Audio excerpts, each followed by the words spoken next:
Olá, senhoras e senhores, sou Fábio Sobreira, seu mordomo financeiro, e no mês passado nós fizemos uma série com 9 ações de 7 setores diferentes. Até coloquei 7 ações mais 2 de bônus, para que a gente, pegando critérios simples e objetivos, escolhêssemos as melhores ações que tanto pagam dividendos quanto podem ter um potencial grande de valorização. E a gente vai ver como essa carteira se saiu do mês passado para cá, tem um mês certinho, assim como a gente fez com um vídeo sobre fundos imobiliários, 5 fundos imobiliários. Vejam lá depois esse vídeo também do mês de julho. A gente vai fazer agora com ações e já escreve se você quer que a gente continue fazendo isso, sempre acompanhando essa carteira teórica. Lembrando, pessoal, eu sou analista CNPI, sou analista CNPI pleno, né? Tanto fundamentalista quanto técnico. É um bicho até raro no Brasil, a gente tem pouco mais de 100 analistas como eu no Brasil, mas isso aqui não é uma recomendação, porque o intuito do canal não é de recomendar. A gente tem sim recomendações dentro da Harami Research. Lá você pode comprar com preços promocionais, principalmente se você estiver lá na comunidade do Mordomo, as carteiras que eu e o Alexandre, que é o outro analista que também faz aqui os vídeos no canal, fazemos. Todos os meses atualizamos com fundos imobiliários, com ações, com BDR, com tudo que você precisa, e tem até carteira já pronta, diversificada, carteiras administradas, tem um monte de coisa. Vai lá visitar o site da Harami Research que está na descrição. Também, novamente, falando aqui da comunidade, que eu já citei, né? Aponta aí seu celular para este QR Code, ou então entra no link que está na descrição para você acessar a comunidade do Mordomo. Lá a gente fala todos os dias, bate papo, o pessoal troca ideia, troca informação, e eu e o Alexandre também estamos lá para poder te ajudar a escolher os melhores ativos, a poder te direcionar, para poder bater papo e para poder ficar sempre antenado em tudo que acontece também aqui no canal do seu Mordomo Financeiro. Falando especificamente aqui do tema, eu quero trazer para vocês, então, o que aconteceu com a nossa queridona carteira que a gente montou no mês passado. Será que ela foi bem, pessoal? Vou começar aqui mostrando a carteira. Ó. Lembrando, essa carteira aqui ela foi feita lá no dia 22/6 e agora 21/7, sexta-feira passada, foi o fechamento de um mês dessa carteira, e eu quero comparar o que aconteceu com o preço e até se mudou o dividend yield dela hoje, se está melhor, se está pior, e botar aqui uma pimentinha nova, alguns critérios novos para vocês entenderem como é que é feito e o que a gente vai ver. Se a gente olhar aqui para a carteira, a gente vai ver que a nossa escolha no mês passado foi de 7 ações de setores diferentes, e repetimos 2 aqui do setor de materiais básicos, porque tinha muita empresa. Eu falei: olha, a Irani e a Unipar Carbocloro não são empresas que vendem, por exemplo, minério de ferro, então elas poderiam ser colocadas junto ali com a Gerdau, com a que a gente escolheu, ou com a Vale, se tivesse escolhido a Vale. Eu coloquei como bônus aqui. Vamos ver se elas vão continuar como bônus, se vai ter algum bônus melhor para a gente colocar, e se serão essas 7 empresas desses setores. Notem, teve empresa aqui, tipo a SLC, e a Gerdau, a própria Gerdau, que subiram bastante, quase 15% a SLC, mais de 8% a Gerdau. Quem mais caiu foi aquele dona Petrobras. O pessoal acha que Petrobras é sempre para cima, a Petrobras é muito volátil, tem que tomar cuidado, não é que é ruim, mas tem muita coisa que você tem que ficar de olho, principalmente se mudar a política de dividendo, pode ter uma diferença muito grande aí no que a gente tem de preço hoje da Petrobras. E a nossa carteira, levando em conta que você comprou um nono de cada um desses, se tivesse ali R$ 90.000, por exemplo, colocasse R$ 10.000 certinho em cada uma, não estou fazendo essa ponderação aqui, estou considerando que você investiu o mesmo valor em cada uma, essa carteira teria tido uma valorização de 3,12. Muito legal, contra 1,08 do Ibovespa, pessoal. 3 vezes mais, quase 3 vezes mais o índice, com critérios super, hiper simples. O que acontece quando a carteira valoriza? O dividend yield tende a diminuir. Até diminuiu um pouquinho aqui, era 14,50, passou para 14,47. Por quê?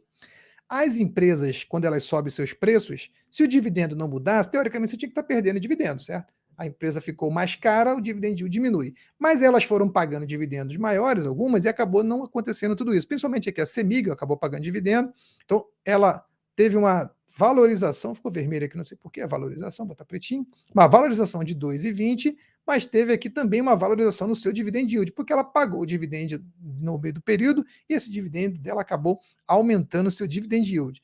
Ceteris paribus, tudo mais constante, deveria estar tudo caindo, ou seja, as empresas que tiveram redução no preço, aumentam o dividendo, aumento no preço, diminuição no dividendo, essa é a conta básica, se a gente não tiver tido nenhuma mudança. O que também pode acontecer, que a gente acabou não botando aqui, que eu vou botar de critério novo, é Quando a gente fala de dividendo, o dividendo é o que a empresa distribuiu dos seus lucros. A gente falou no outro vídeo, vai falar de novo sobre o poder de lucro, que é o poder de pagar dividendos. No geral, o pessoal olha o tal do PL, preço sobre lucro, que, por exemplo, preço de 60 de uma ação, lucro de 6 por ação, PL de 10. O que significa isso? Grosso modo, levaria a empresa 10 anos para devolver o seu capital, mas eu já disse que isso não faz muito sentido porque o dinheiro tem um valor no tempo. Quando você inverte a conta, coloca o lucro sobre preço, você passa a ter um outro critério, uma outra conta que eu gosto mais de fazer, que é a capacidade de pagar dividendos. Porque sempre distribui seu lucro em dividendos, concorde comigo que em vez de dividir o dividendo pelo preço, eu dividir o lucro pelo preço, isso vai me dar capacidade, nesse caso, 10% de capacidade de pagar dividendos. E a empresa escolhe se ela quer pagar, se ela quer reter o que ela quer fazer. Resolveu, por exemplo, reter 40%, distribuiu 60%, então ela vai ter um dividend yield de 6% de uma capacidade total de 10, 40% do seu lucro ela reteve para reinvestir. E depois a gente vai falar mais sobre isso. Reinvestir é o melhor jeito de crescer, sem precisar pegar dinheiro dos outros, cresce com seu próprio capital. Então, empresas que reinvestem mais tendem a crescer mais. E quanto maior o ROI dessa empresa, que é o retorno sobre esse patrimônio líquido que ela reinvestiu, maior a chance dela crescer. Depois eu faço também um vídeo aí explicando mais toda essa situação.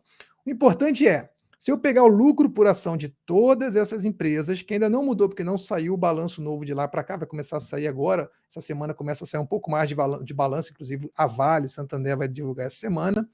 A gente pegou, por exemplo, o poder de lucro dessas empresas, somando tudo, era de 21,14, agora está 20,78.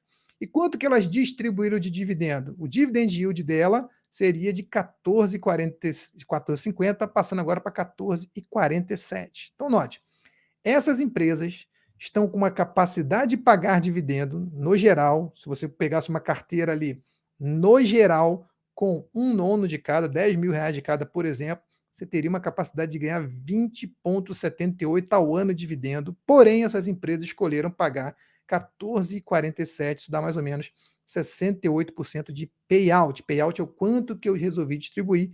Tem empresas como, por exemplo, a Petrobras e a Unipar Carbocloro que distribuíram mais de 100% do seu lucro, ou seja, isso não é sustentável, não deveria distribuir isso com frequência, dá para distribuir de vez em quando porque tem caixa sobrando, mas não dá para você utilizar como critério só o dividend yield, o poder de lucro é um critério bem melhor porque fala da capacidade.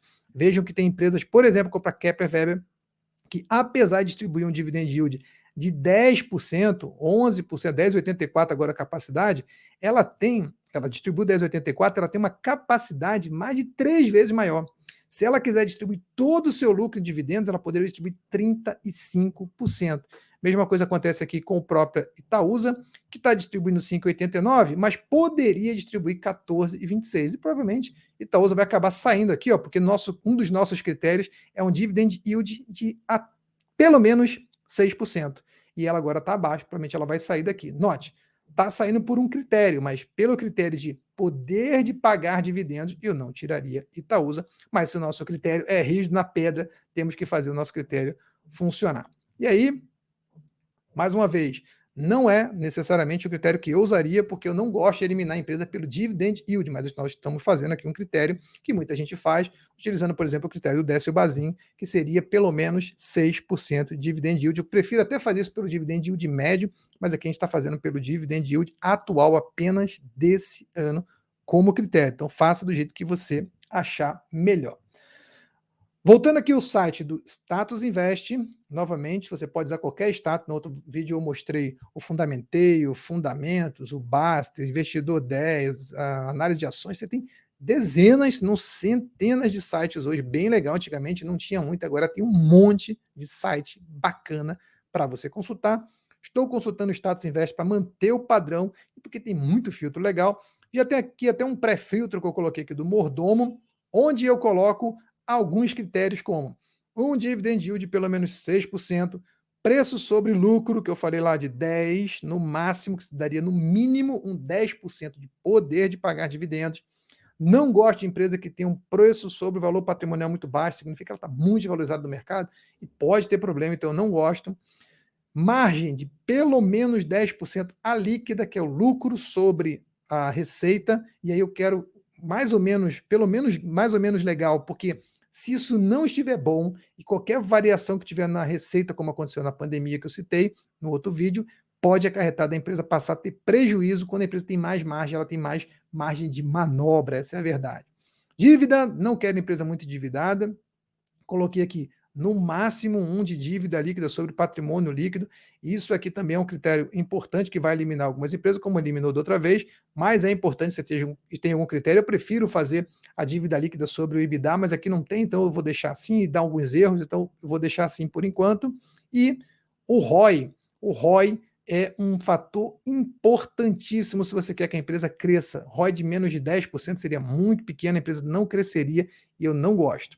Além disso, coloquei aqui crescimento, chamado de CAGR, que é o crescimento composto da receita, já que o lucro pode estar negativo num ano, positivo no outro, e às vezes não dá para fazer esse CAGR direito, a receita é mais fácil de fazer, e coloquei uma liquidez de 1 milhão e valor de mercado de pelo menos 1 bilhão. Por quê? Pelo IQQ, o índice que eu quiser, foi o índice que eu escolhi aqui para colocar pelo menos um padrão que diz que se a empresa não tem liquidez, eu não vou ter como comprar e vender sem muito spread, que é o preço de compra e o preço de venda, e também valor de mercado. Eu não quero pegar aquelas microcaps, porque eu escolhi assim, é um critério, você não precisa fazer assim. Se você gosta de microcaps, gosta de empresa sem liquidez, não tem problema nenhum, desde que você saiba o que você está fazendo, tá bom? Bacana. Temos aqui novamente algumas empresas, sobraram aqui para a gente. Vamos fazer o filtro agora por setor, como fizemos da outra vez. Primeira coisa que a gente vai fazer então é consumo cíclico, está na ordem alfabética aqui. E quem ficou para a gente? JHSF e Leve 3. Qual o critério de desempate? Vai ser o meu querido aqui, ó, preço sobre lucro. Quanto menor o preço sobre lucro, maior essa capacidade aqui de pagar dividendo que eu falei. Então, eu vou deixar aqui a empresa que tem o menor preço sobre lucro, e dessa vez é a JHSF, que nem estava no nosso último critério aqui, mas agora está com o melhor padrão para a gente, a Leve 3, perdeu a sua posição aí, então para Júlio, estou repetindo aqui tudo e vou botar aqui para Júlio, vou botar a JHSF 3 como a nossa empresa do setor de consumo cíclico. Não tem nada a ver uma com a outra, uma empresa, opa, cadê meu critério aqui? Uma empresa trabalha com máquinas, motores para carro principalmente, e o outro trabalha com incorporações, não tem nada a ver uma coisa com a outra. Porém, para nosso critério aqui, não vou ficar julgando isso. Estou pegando uma empresa de cada setor, ou no máximo separando por segmento quando eu achar pertinente. Se eu achar que a Leve vai entrar aqui de novo, posso até colocar com poder de lucro ali, de preço sobre lucro de 9,28. Se tiver coisa melhor ou pior, a gente vê daqui a pouquinho. Vamos agora para um outro setor que eu consumo não cíclico. Quem ficou de novo foi a SLCE, que é uma empresa do setor agro, que é muito boa, muito bacana, que eu até recomendo, para falar a verdade, já passando para os senhores que eu gosto também da JHSF, para falar a verdade, e elas estão aqui nos nossos critérios também. Quando a gente fala de utilidade pública, é de se esperar que venha aquele monte de empresa e acaba não vindo. Até veio dessa vez uma nova empresa, a Copasa. Na outra vez a gente só tinha a CEMIG Elétrica, a Copasa agora que é de saneamento, apareceu, mas se a gente olhar aqui pelo preço sobre lucro, que é o nosso critério de empate, ainda está a CEMIG, mas vamos ver se de repente a Copasa entra nos nossos 2 bônus. Lembra que a gente tem 2 bônus para utilizar aqui, como fizemos outra vez, CEMIG continua aqui. Quando a gente passa para o próximo, que é bens industriais, temos lá Kepler, Taesa, ou Taurus, e temos aqui a Home, Indústrias Home. Todas são bacanas, são legais, estão com números bons, porém, quem ganha aqui no critério de preço sobre lucro é a Kepler novamente, então ela vai continuar para a gente, mesmo tendo um preço sobre valor patrimonial bem alto, ela está mandando bem, todas têm margem boa, todos têm os critérios bons. Eu vou até, como eu fiz outra vez, fazer aqui um filtro desses critérios aqui para aparecer só o que a gente quer ver. Eu não quero ver isso, eu não quero ver isso, eu quero ver somente margem líquida, só para a gente ficar com todas as informações que a gente quer na tela aqui mais fácil. Tirando tudo isso e deixando aqui os critérios que a gente julga mais pertinente, que são os critérios que a gente está usando como filtro. Ó. Praticamente cabe aqui na tela, todo mundo, se eu colocar assim.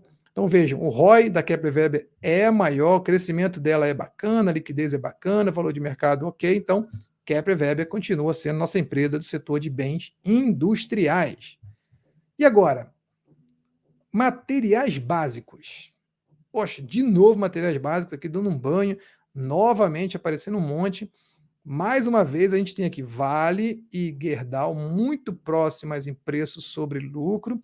Vale está um pouco mais barata, mas se a gente olhar para o critério que a gente olhou para a semana passada, será que vale a pena pegar Vale ou Gerdau? Se eu for fazer simplesmente o critério de preço sobre lucro, pessoal, eu vou escolher ela. Mas pensem bem, se a gente quiser fazer igual a gente fez na última vez, ó, eu peguei aqui a Vale, eu olhei, opa, o gráfico da Vale. O gráfico da Vale está mais encaixotado aqui, ó, pegou um fundo, um topo triplo. Isso é bem ruim quando pega um topo triplo, porque pode sim ter uma reversão. Se furar esse topo aqui, que está hoje na casa de 95, mais ou menos, é muito bom, mas ela não está conseguindo, ela está muito lá abaixo desse seu topo. Quando a gente pega GGBR4, por exemplo, que é a mais negociada, você pode dar 3, 4, qual você quiser, você vai ver que tem uma tendência de alta. Então, esse funil de alta aqui é muito melhor do que o que está acontecendo com a Vale. E se você olhar, todas as médias, eu coloco aqui médias de 9, de 20 e de 200, todas as médias da Gerdau estão apontando para cima, enquanto da Vale nós temos a média de 200 aqui, ó, praticamente estável, sem sair do lugar. As outras duas, sim, agora começaram a apontar para cima. Cruzou a média, como o Alexandre sempre gosta de falar, cruzou a média. Pode ser aí um bom indicativo, de repente, de compra também. Se a gente quiser manter o critério que usamos no mês passado, que é o gráfico me ajudando aqui também, eu vou ter, com certeza, uma dor de cabeça, porque eu vou acabar tendo que escolher a Gerdau, porque ela tem uma tendência melhor, e deu certo no mês passado. A Gerdau, a gente fez esse critério e ela subiu 8,19. Vou manter a Gerdau aqui na minha carteira, apesar dessa subida, porque ela continua tendo uma tendência melhor de acordo com o gráfico.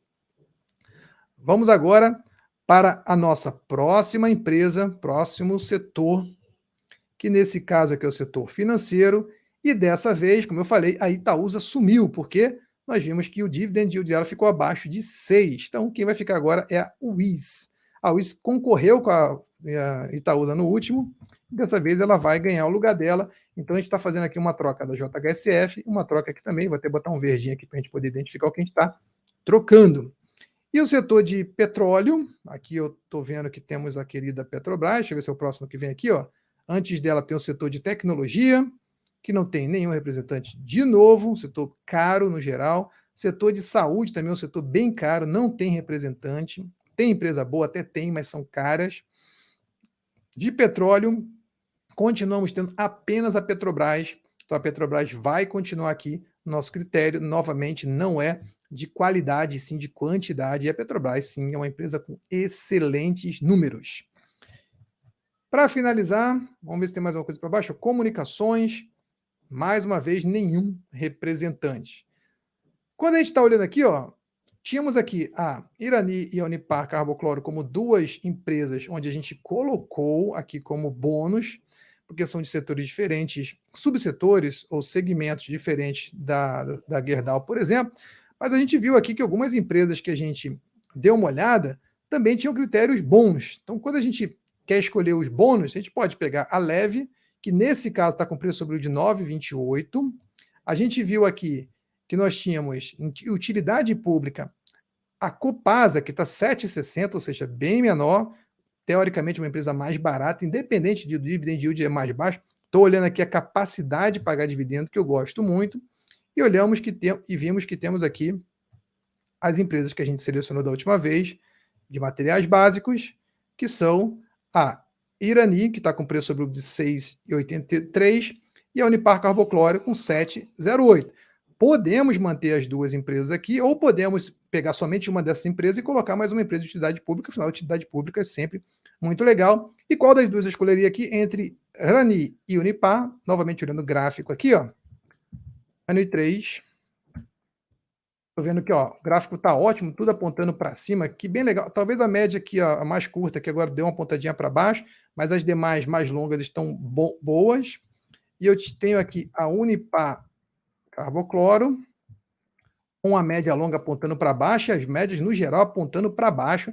Então, não está numa situação muito boa. Eu escolheria a Irani. Então, eu vou escolher a Irani para continuar aqui no nosso portfólio e vou botar a Copasa do setor de utilidade pública para poder dar mais uma contrabalanceada, dar uma protegida melhor na nossa carteira. A CSMG3 vai entrar aqui, CSMG3 vai entrar aqui no lugar da Unipar Carbocloro, que o Luiz Bassi não me xingue por eu ter feito isso aqui, mas é um critério bacana. A gente trocou a Leve 3 pela JHSF, trocamos Itaúsa pela WIS 3 e trocamos aqui a Unipar Carbocloro pela Copasa. Vejam, critérios totalmente objetivos e que vai nos permitir saber se a gente vai ou não vai ganhar dinheiro com essas empresas aqui. Notem que a gente teria ganho bem mais do que Ibovespa com critérios simples, assim como os critérios do Benjamin Graham, do Décio Bazin ou da fórmula mágica de Greenblatt, que eu vou trazer aqui para vocês depois,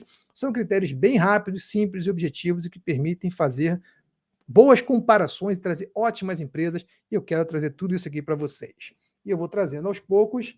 Se você gostou desse vídeo, não esquece de curtir, de compartilhar, de comentar. Se você está gostando dessa série, se você está investindo nessas empresas, se você quer que eu faça isso com outras empresas, o que você quer que a gente comente aqui, o que você quer que a gente fale aqui no nosso canal do Seu Mordomo Financeiro. Eu espero que vocês tenham gostado, que vocês invistam bem, que tenham uma ótima semana e até o próximo vídeo.